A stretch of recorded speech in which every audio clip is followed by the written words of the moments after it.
Eating Peter Carpitos, and today is Pasta Fagioli Day. This is the day we're gonna make it in the slow cooker over here. And let me tell you what goes into pasta fagioli. You know, pasta fagioli really came into its during the Depression and World War II, when families had not that much because of the war and because of the Depression time, and they did have Italian sausage, or they made their own.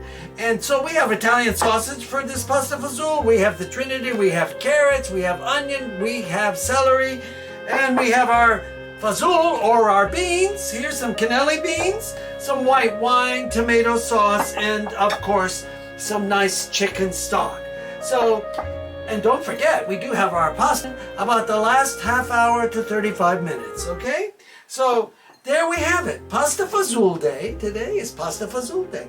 I appreciate all of you. Thank you very much for subscribing.